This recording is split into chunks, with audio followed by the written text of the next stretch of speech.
Question number 7.29.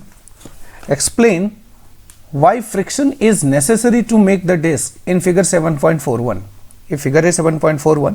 Actually ये question 7.28 का figure था, बट उसी फिगर से ये क्वेश्चन बना है 7.29. तो कह रहे ये फिगर जो है आप देख लीजिए अच्छे से, ये डिस्क है बेसिकली.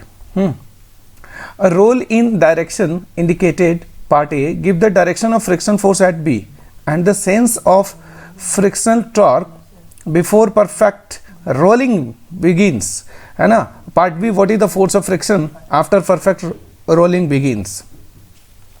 इस क्वेश्चन के दो पार्ट हैं, तो पहले मैं पार्ट ए डिस्कस करूंगा. पार्ट ए, ठीक है. तो पार्ट ए देखिए जरा, आपको पता है कि जब स्पूल यानी कोई भी डिस्क हो या स्फीयर हो, स्पूल का मतलब राउंड शेप्ड ऑब्जेक्ट, ये मान लीजिए ओमेगा नॉट वेलोसिटी है, ठीक है. तो सेंटर के अबाउट ओमेगा नॉट से ये घुमाया गया है ना, एंगुलर स्पीड दे दिया गया. तो जैसे ही यहां पर सरफेस पे टच करेगा, तो स्टार्टिंग में बता रहा हूं कि इस पॉइंट की वेलोसिटी अगर मैं टोटल पूछूं, बिकॉज इनिशियली सेंटर मास की वेलोसिटी नहीं है, जीरो है. और आपको पता है कि किसी भी पॉइंट की वेलोसिटी लिखने के लिए क्या करते हैं, सेंटर मास की वेलोसिटी उसमें ऐड करते हैं सेंटर मास के रिस्पेक्ट में जो वेलोसिटी होगा, जैसे कि मैंने क्लास में बहुत डिटेल में इसको बताया रखा है.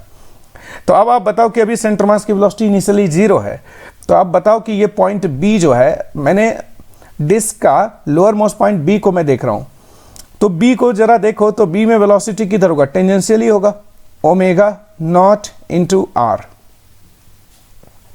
ओमेगा नॉट इंटू आर, यही तो होगा टेंजेंशियल वेलोसिटी. ओके, अब आप बताओ कि स्टार्टिंग में जब आप इसको ओनली रोटेशन दोगे, तो सेंटर मास की वेलोसिटी तो नहीं है अभी, है ना, सिर्फ आपने रोटेशन करा दिया, ओमेगा नॉट दे दिया, और जैसे टच किया सरफेस से, तो ये बी पॉइंट में नेट वेलोसिटी किधर है, लेफ्ट. तो बी पॉइंट में टोटल वेलोसिटी अभी लेफ्ट में है. तो यानी फ्लोर के रेस्पेक्ट में अगर मैं बात करूं, अगर मैं फ्लोर की बात करूं, तो फ्लोर भी यहां पर है. तो फ्लोर यहां पर मैं नीचे बना रहा हूं अलग से, फ्लोर जो है, ठीक है, ये जो पॉइंट बी है, ये पॉइंट बी फ्लोर का जो डिस्क का कांटेक्ट में है, ठीक है, ये बी पॉइंट फ्लोर का, और ये है lower most point of disc, B point.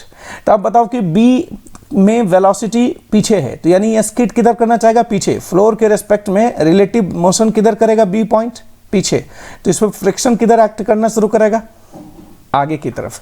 तो इसलिए यहां पर फ्रिक्शन फोर्स जो होगा वो आगे की तरफ होगा. तो अब आप देख सकते हो कि जब इस पर नेट एक्सटर्नल फोर्स फ्रिक्शन आ जाएगा, तो सेंटर मास में एक्सेलरेशन आ जाएगा. सेंटर मास में एक्सेलरेशन आने का मतलब सेंटर मास की वेलोसिटी बढ़ने लगेगा धीरे धीरे. और अब आप देख सकते हो कि फ्रिक्शन फोर्स जो लग रहा है, फ्रिक्शन फोर्स जो आगे की तरफ लगेगा, उसका टॉर्क किधर होगा, एंटी टॉर्क होगा सेंटर के अबाउट. तो फ्रिक्शन का जो टॉर्क होगा और जो एंगुलर स्पीड है वो दोनों अपोजिट में है. तो यानी इसकी ओमेगा नॉट को क्या करेगा, इसकी एंगुलर स्पीड को क्या करेगा, ये टॉर्क घटाएगा. फ्रिक्शन के द्वारा जो ये टॉर्क बन रहा है, friction force into perpendicular distance F into R होगा टॉर्क. तो टॉर्क एंटी क्लॉकवाइज में होगा, और एंटी क्लॉकवाइज का मतलब नॉर्मली आउटवर्ड, है ना. और ओमेगा की डायरेक्शन किधर होगा, अंदर की तरफ, पेपर के अंदर, है ना. आपको पता है ना कि अगर कोई पार्टिकल में ओमेगा इस तरीके से है, तो उसका डायरेक्शन अंदर की तरफ होगा. Axis of rotation normally inward to the plane of rotation और सर्कुलेशन. अगर मान लो ओमेगा में इस तरीके का डायरेक्शन है, तो हम आउटवर्ड कहते हैं, नॉर्मली आउटवर्ड. सेम कहानी, टॉर्क अगर इस तरीके से है, तो टॉर्क की डायरेक्शन किधर होगा, आउटवर्ड, है ना.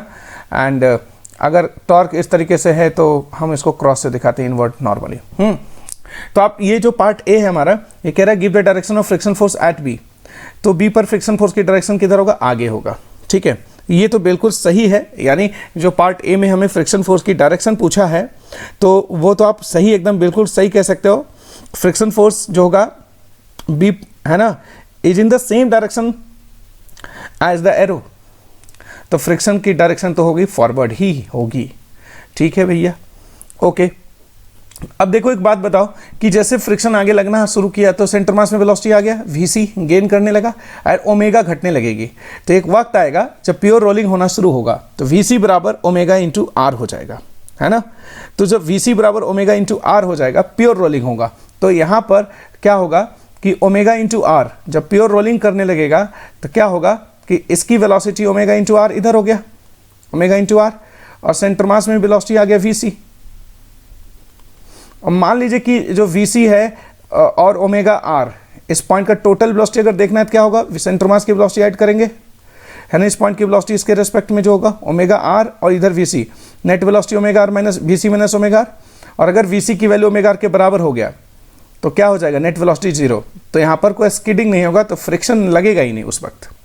तो याद रखना, एक तो पहला पार्ट में पूछा है फ्रिक्शन बताइए, give the direction of friction force at B, वो हमने बता दिया, and the sense of frictional torque.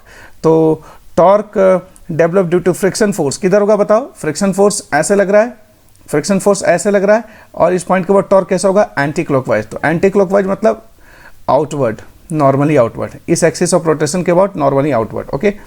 And this is, and omega की वेलोसिटी क्या होगा, ओमेगा की वेलोसिटी अंदर होगा, inward normally to the paper, ठीक है, ओके। तो पार्ट ए हमने डील कर लिया।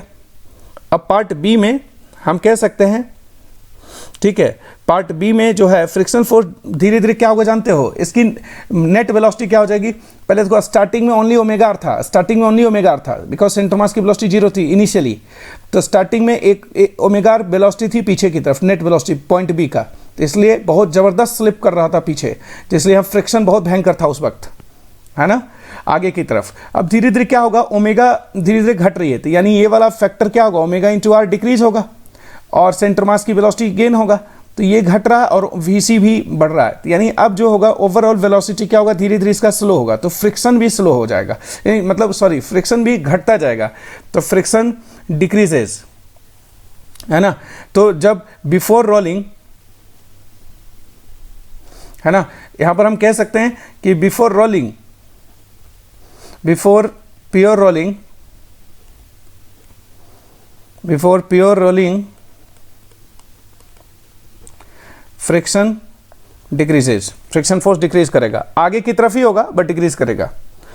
अब एक वक्त आएगा जब प्योर रोलिंग हो जाएगा, and at instant of pure rolling, instant of pure rolling, pure rolling के जब शुरू होगा ना, तो प्योर रोलिंग जब शुरू होगा तो यहाँ का टोटल वेलोसिटी 0 हो जाएगा, यानी इसके रेस्पेक्ट में स्लिप ही नहीं करेगा, तो फ्रिक्शन ही खत्म हो जाएगा। तो उस केस में फ्रिक्शन फोर्स क्या हो जाएगी, 0, है ना। तो पहले फ्रिक्शन घटेगा और फिर घटते घटते क्या होगा, 0। तो आंसर दोनों का ही हो गया, पार्ट ए और पार्ट बी।